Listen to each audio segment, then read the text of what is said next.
الآن تفتح الستارة على حلقة جامدة نار. الآن وبعد طول انتظار كوزمو جالكم بأتقل عيار ومحضر طبق الفشار واستعد للانبهار. بس قبل كل الحوارات وبعد رؤية البنارات جه الوقت اننا نتفرج على الانفجارات. بس طبعا زي ما تعودنا الأول ننزل نصلي على نبينا محمد عليها أفضل الصلاة والسلام ويلا بينا. بالله يورو مع والده في نفق وبيسأله ايه المكان ده. والده بيرد عليه وبيقول له ان ده نفق بيربط بين تمثالين أيمن وأيسر. قبل إنشاء القرية دي كان السيد حفر النفق السري ده ومحدش يعرفه الا قله قليله من الناس، وبيوصيه انه يفضل سره ومحدش يعرفه وانه يستخدمه بس في حالات الطوارئ. وحط ايده على راسه وبيقول له ان انت في حمايه يمين ويسار دايما، ودول التسوغاي بتوعه. وبنرجع بقى للحاضر وبنلاقي يمين بيقول له ليوري يعني اننا كنا بنراقبك، ويسار بتقول له اننا من النهارده في خدمتك وهنحميك. يورو من الصدمه مش عارف يقول ايه، وديرا بيسلم على يمين ويسار وبيقول لهم ان هم عارفينه وكانوا بيراقبوه هو كمان. ويمين بيقول اننا وقعنا الطيور دي ومش عارفين هي ايه. ديرا بيقول له انها وسيله نقل في العالم الخارجي، بجانب ان مفيش وقت للتفسير، في اشخاص خطيرين جايين علينا وبيطلب مساعدتهم للنزول من الجبل. يمين بيقول له انت مش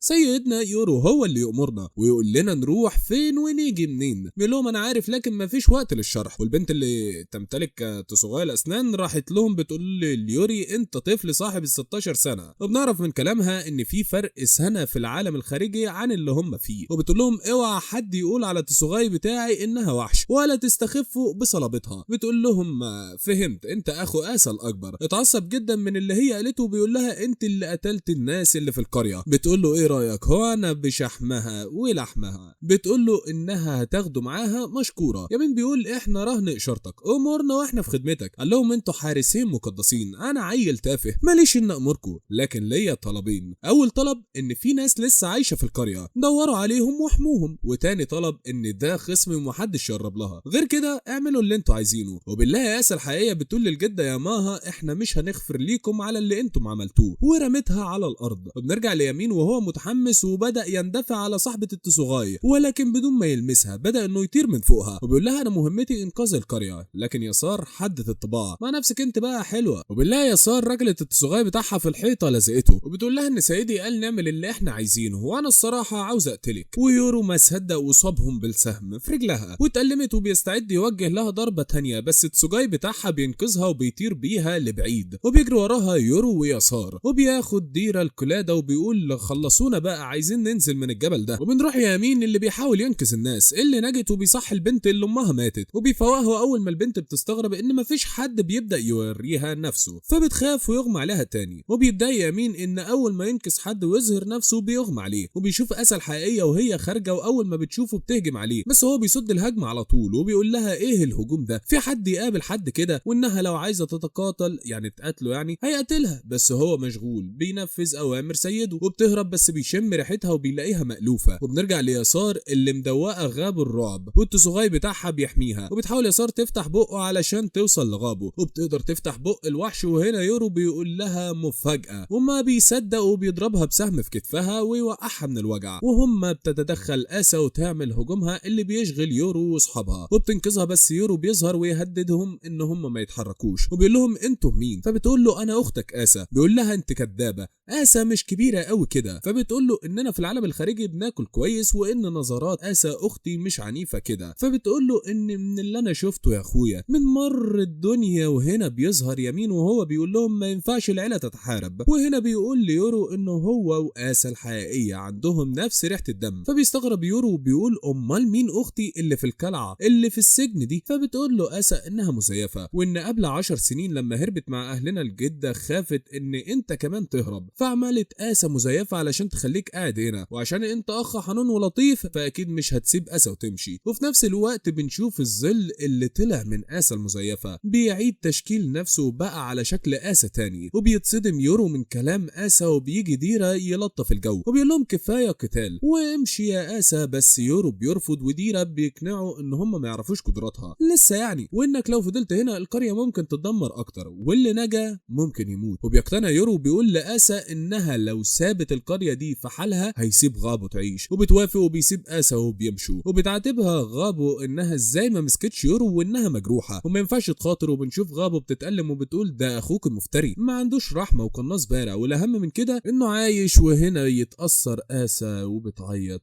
وبنعيط معاها. وبنلاحظ ان الحاجز اللي كان مغطي القريه عن العالم الخارجي رجع تاني، والجده بتكون هي اللي رجعته، بتكون آسا المزيفه وراها. وبنروح لاتنين مخيمين وبيتكلموا عن الهليكوبتر اللي كانت طايره، وبيتكلموا عادي وعايشين حياتهم، وفجاه يجي يورو وديرا وهم ماشيين بسرعه ووراهم يمين ويسار اللي عملوا رياح قويه خوفت الناس. وبعدين بيكملوا النزول من الجبل، وبيقول له ديرا ان القريه اختفت وان هم اكيد بنوا الحاجز تاني. فبيقول له يورو يعني ما نعتقدش يعني ما نعرفش نرجع. فبيقول له ديرا لا عادي، لو عاوز ترجع ارجع، بس انت بقيت مستهدف وهتلاقي الناس دي جايه تاني وبتقتل في اهل القريه طول ما انت موجود، فالاحسن انك تهرب للعالم الخارجي ونختفي في الزحمه. وبينزلوا من منحدر وبيقابلوا واحده في عربيه، وبتكون هانا اللي كان بيكلمها ديرا في الحلقه اللي فاتت، مستنياه وبتقول له انت جايب معاك تسوجاي ليه؟ وبتكون قادره تشوف يمين ويسار. فبيقول لها هقول لك على التفاصيل في الطريق، بس خرجينا من هنا بسرعه. دول يجروا ورا يورو، فبتقول لهم هو ده يورو اللي مطلع عينينا كلنا، ودول يمين ويسار اللي بيكونوا مشغولين بيلعبوا في العربيه. وبتعرفوا هنا على نفسها وعلى ديرا، بتقول لهم ان هم ثنائي الخدم. وبيسال ديرا يمين ويسار لو كانوا حاسين ان في حد قريب من التسوغاي، وبيقول له لا. فبيقول لهم يلا اركبوا، ويورو بيكون متفاجئ بالعربيه وانه مش هيركب حاجه مش عارفها. فبيقول له انها عربيه وانها وسيله النقل في العالم الخارجي ومصنوعه من الحديد. وهانا اللي هي بتسوقها، فبتركب هانا وتقول لهم في احصنه صغيره بتجري بسرعه جوه العربيه دي علشان يصدقوا انا كلامها ويركبوا. وبتكون آسا وغابو مستنيين الدعم يوصلوا، وبيبعت لهم رساله وبيوصل جين وبيرحبوا بيه، وبيحط غابو على نقاله وبيسالها على اصابتها، وبتقول له لا بسيطه، في سهم رشق في رجلي وواحد في كتفي مش اكتر. وبيسالهم على يورو وبيقولوا لهم هرب، بس على الاقل اتاكدنا انه حي وانه نزل من الجبل. وبيسالوه انتوا شفتوه؟ فبيقول لهم لا، مع اننا محاصرين الجبل. وبيتحسر على الجنود والهليكوبتر اللي خسروهم في المعركه دي، وبيقول ان ده العجوز هيعمل مني بطاطس شيبسي. فبتقول له غابو ان يورو هرب مع واحد اسمه ديرا وهو اللي خلص على الجنود. فبيقول لهم دول اكيد عيله تاديرا، وبيندم انه ما جابش معاه التسوجاي بتاعته. وبيكون يورو واللي معاه ماشيين، وبيحكي ديرا على التفاصيل لهانا، وبيقول لها خلاصه الموضوع اننا حررنا يمين ويسار اللي وقعوا الهليكوبتر وهزموا تسوجاي العدو وهربنا. وبيقول لها ان هم تقريبا من عيله كاغيموري. فبتتفاجئ هانا وبتقول لهم ديرا ان هم شافوا وشه وعرفوا اسمه كمان. شكل كده هضطر احلق دقني واهرب بعيد. وبيحس يمين ويسار بحاجه، وبيقول لهم ليه ان في تسوجاي بيقرب مننا. فبيقولوا هم لحقوا يقربوا مننا. فبتقول لهم يسار ان هم ما يقلقوش علشان هو مش ناوي شر، ده صديق قديم. وبنشوف واحده على حصان ابيض بتقول لهم ياه بقالنا كتير ما شفناش بعض، تقريبا من 400 سنه بس، وان هم طالما طلعوا يبقى عندهم سيد جديد. فيقول لها يمين